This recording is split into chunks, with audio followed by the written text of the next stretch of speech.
Part 1. You will hear a woman phoning a friend to get information about a job agency.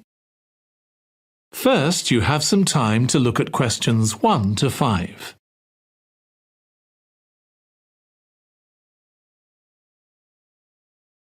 Now listen carefully and answer questions 1 to 5.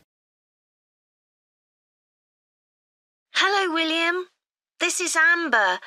You said to phone if I wanted to get more information about the job agency you mentioned. Is now a good time? Hi, Amber. Yes, fine. So the agency I was talking about is called Bankside.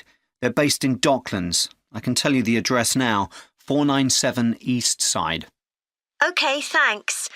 So is there anyone in particular I should speak to there? The agent I always deal with is called Becky Jameson. Let me write that down. Becky...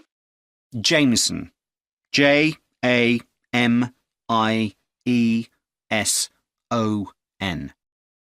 Do you have her direct line?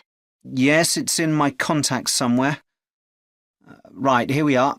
07866 510 333. I wouldn't call her until the afternoon if I were you. She's always really busy in the morning trying to fill last-minute vacancies. She's really helpful and friendly, so I'm sure it would be worth getting in touch with her for an informal chat. It's mainly clerical and admin jobs they deal with, isn't it? That's right. I know you're hoping to find a full-time job in the media eventually, but Becky mostly recruits temporary staff for the finance sector, which will look good on your CV. And generally pays better too.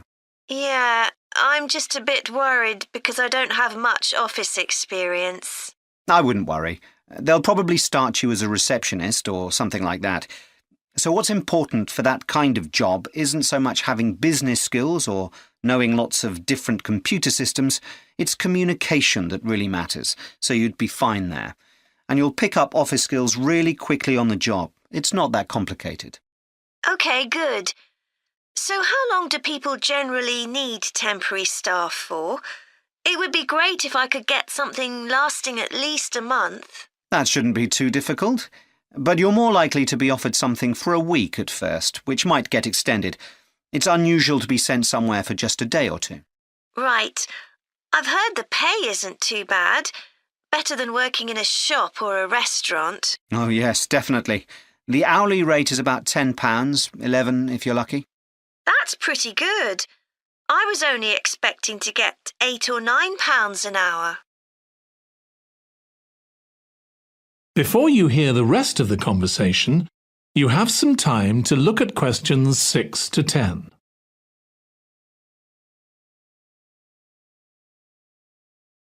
Now listen and answer questions 6 to 10. Do you want me to tell you anything about the registration process? Yes, please. I know you have to have an interview. The interview usually takes about an hour, and you should arrange that about a week in advance. I suppose I should dress smartly if it's for office work. I can probably borrow a suit from Mum. Good idea. It's better to look too smart than too casual. Will I need to bring copies of my exam certificates or anything like that? No, they don't need to see those, I don't think. What about my passport? Oh, yes, they will ask to see that. OK. I wouldn't get stressed about the interview, though. It's just a chance for them to build a relationship with you, so they can try and match you to a job which you'll like. So there are questions about personality that they always ask candidates, fairly basic ones. And they probably won't ask anything too difficult, like what your plans are for the future. Hope not. Anyway, there are lots of benefits to using an agency. For example, the interview will be useful because they'll give you feedback on your performance so you can improve next time. And they'll have access to jobs which aren't advertised. Exactly. Most temporary jobs aren't advertised. And I expect finding a temporary job this way takes a lot less time. It's much easier than ringing up individual companies. Yes, indeed. Well, I think I've covered it. That is the end of part 1. You now have 1 minute to check your answers to Part 1. Part 2. You will hear a woman giving a presentation about a holiday on an island in Britain that her company organises. First, you have some time to look at questions 11 to 14.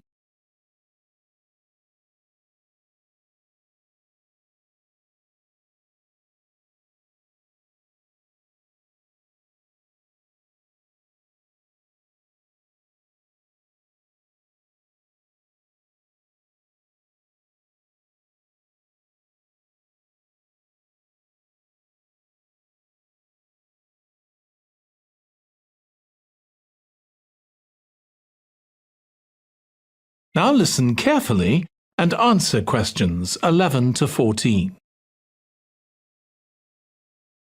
Good morning.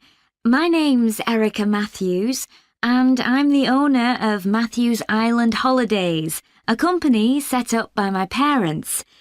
Thank you for coming to this presentation, in which I hope to interest you in what we have to offer.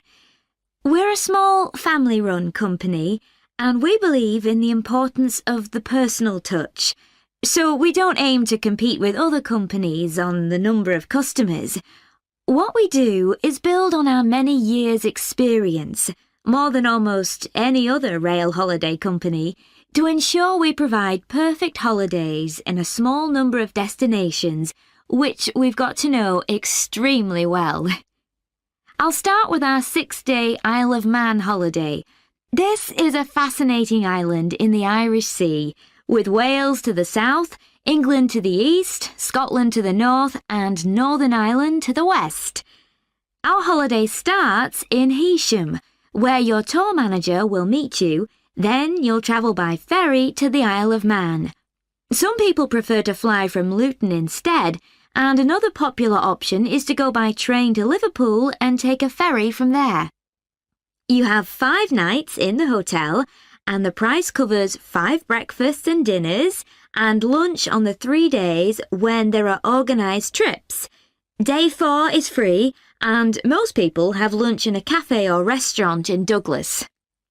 The price of the holiday includes the ferry to the Isle of Man, all travel on the island, the hotel, and the meals I've mentioned. Incidentally, we try to make booking our holidays as simple and fair as possible, so unlike with many companies, the price is the same whether you book 6 months in advance or at the last minute, and there's no supplement for single rooms in hotels. If you make a booking then need to change the start date, for example because of illness, you're welcome to change to an alternative date or a different tour for a small administrative fee. Before you hear the rest of the talk, you have some time to look at questions 15 to 20.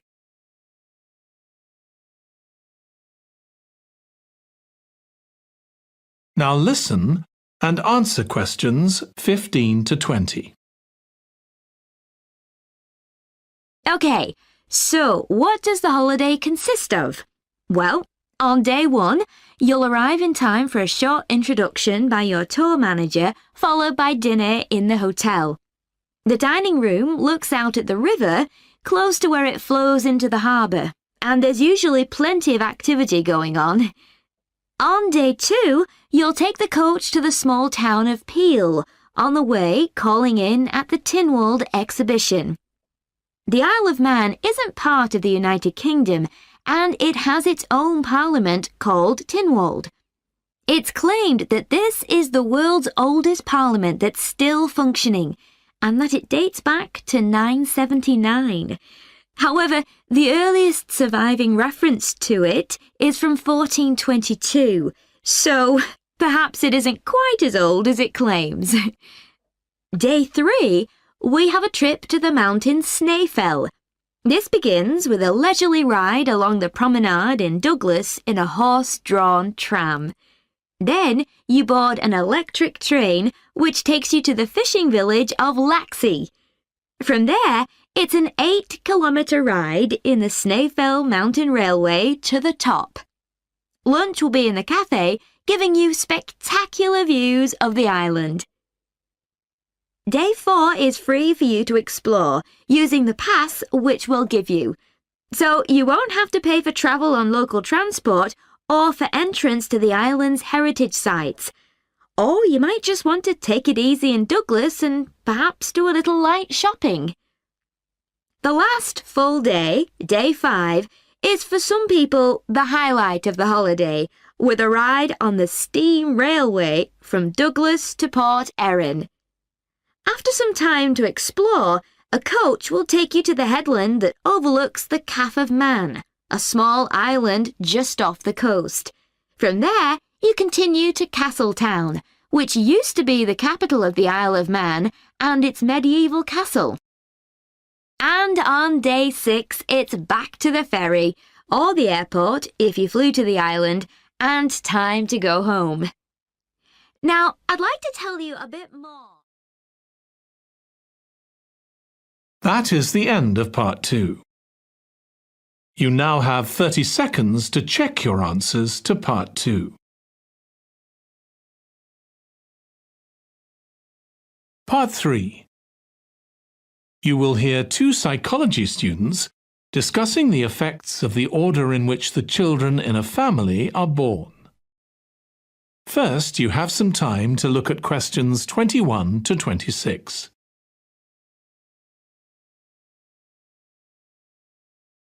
Now listen carefully and answer questions 21 to 26. Ed, how are you getting on with the reading for our presentation next week? Well, OK, Ruth, but there's so much of it. I know. I hadn't realised birth order was such a popular area of research. But the stuff on birth order and personality is mostly unreliable. From what I've been reading, a lot of the claims about how your position in the family determines certain personality traits are just stereotypes, with no robust evidence to support them. OK, but that's an interesting point. We could start by outlining what previous research has shown. There are studies going back over 100 years. Yeah, so we could just run through some of the typical traits. Like the consensus seems to be that oldest children are generally less well-adjusted because they never get over the arrival of a younger sibling. Right, but on a positive note, some studies claim that they were thought to be good at nurturing.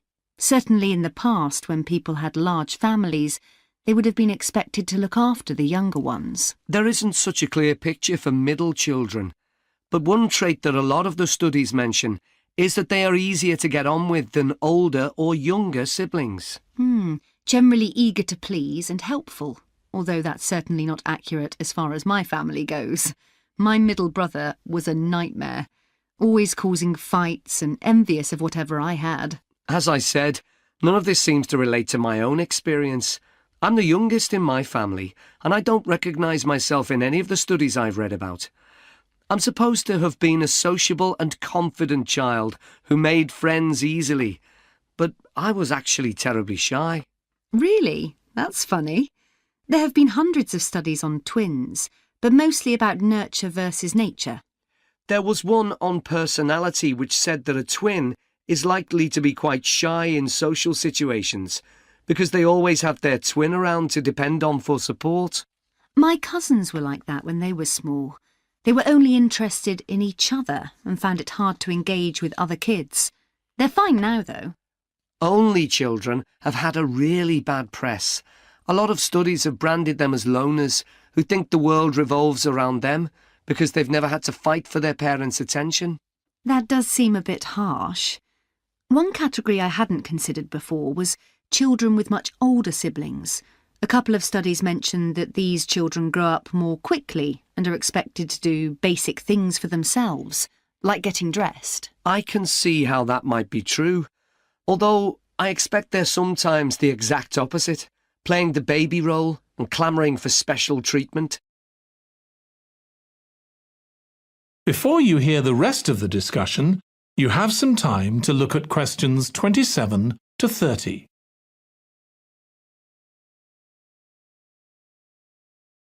Now listen and answer questions 27 to 30.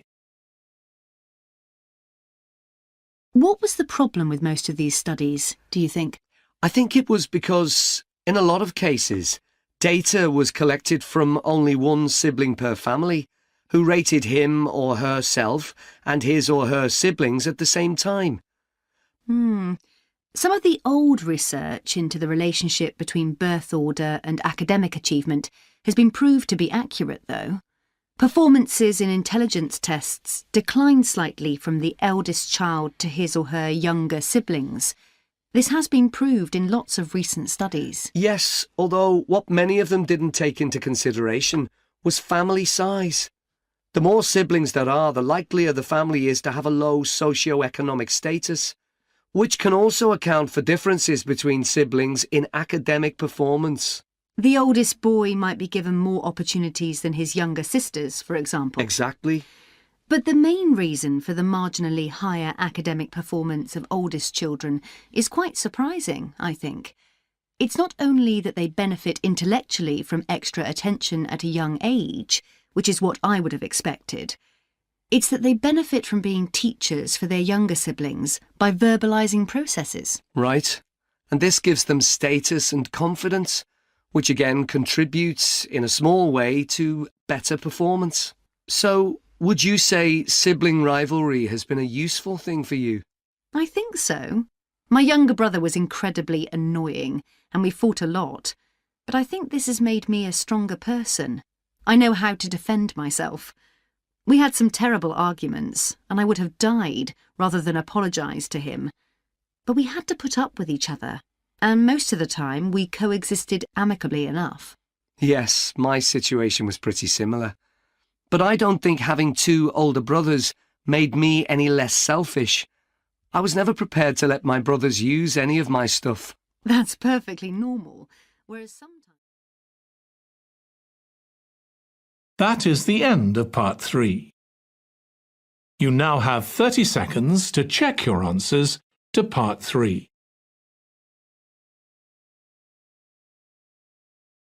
Part 4. You will hear a student giving a presentation about a type of tree known as the eucalyptus, which is common in Australia. First, you have some time to look at questions 31 to 40.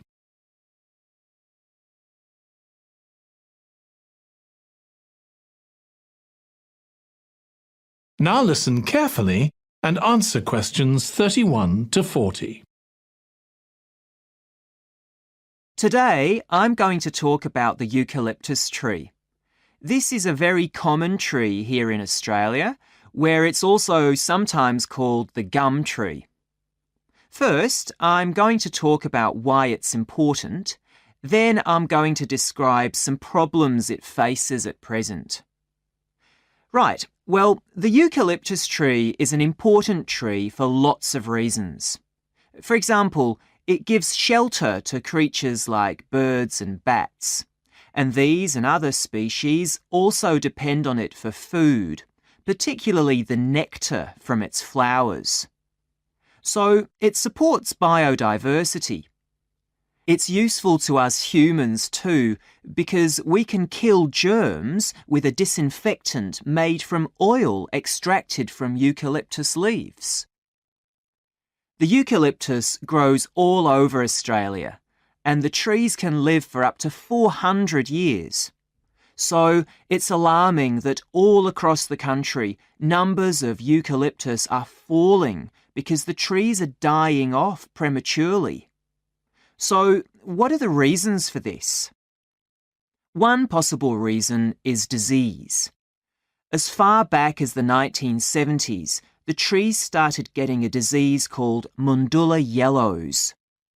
The tree's leaves would gradually turn yellow, then the tree would die.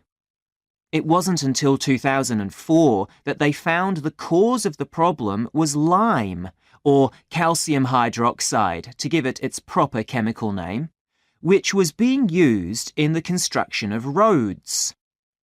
The lime was being washed away into the ground and affecting the roots of the eucalyptus trees nearby. What it was doing was preventing the trees from sucking up the iron they needed for healthy growth. When this was injected back into the affected trees, they immediately recovered. But this problem only affected a relatively small number of trees.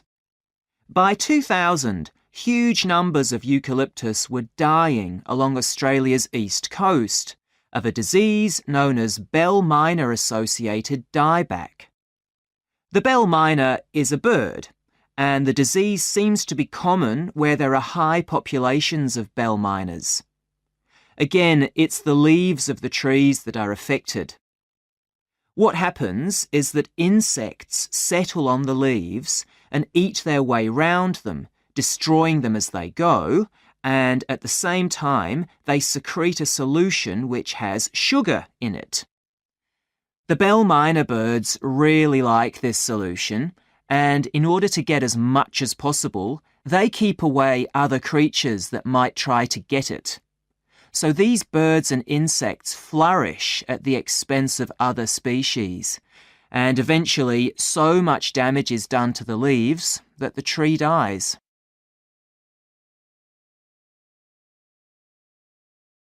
But experts say that trees can start looking sick before any sign of bell miner-associated dieback. So it looks as if the problem might have another explanation. One possibility is that it's to do with the huge bushfires that we have in Australia. A theory proposed over 40 years ago by ecologist William Jackson is that the frequency of bushfires in a particular region affects the type of vegetation that grows there. If there are very frequent bushfires in a region, this encourages grass to grow afterwards, while if the bushfires are rather less frequent, this results in the growth of eucalyptus forests. So why is this? Why do fairly frequent bushfires actually support the growth of eucalyptus? Well, one reason is that the fire stops the growth of other species which would consume water needed by eucalyptus trees. And there's another reason. If these other quick-growing species of bushes and plants are allowed to proliferate, they harm the eucalyptus in another way by affecting the composition of the soil and removing nutrients from it. So some bushfires are actually essential for the eucalyptus to survive as long as they are not too frequent. In fact, there's evidence that Australia's Indigenous people practiced regular burning of bushland for thousands of years before the arrival of the Europeans. But since Europeans arrived on the continent, the number of bushfires has been strictly controlled. Now, scientists believe that this reduced frequency of bushfires to low levels has led to what's known as dry rainforest, which seems an odd name as usually we associate tropical rainforest with wet conditions. And what's special about this type of rainforest? Well, unlike tropical rainforest, which is a rich ecosystem, this type of ecosystem is usually a simple one. It has very thick, dense vegetation, but not much variety of species. The vegetation provides lots of shade, so one species that does find it ideal is the bell miner bird, which builds its nests in the undergrowth there. But again, that's not helpful for the eucalyptus tree. That is the end of part 4. You now have 1 minute to check your answers to part 4.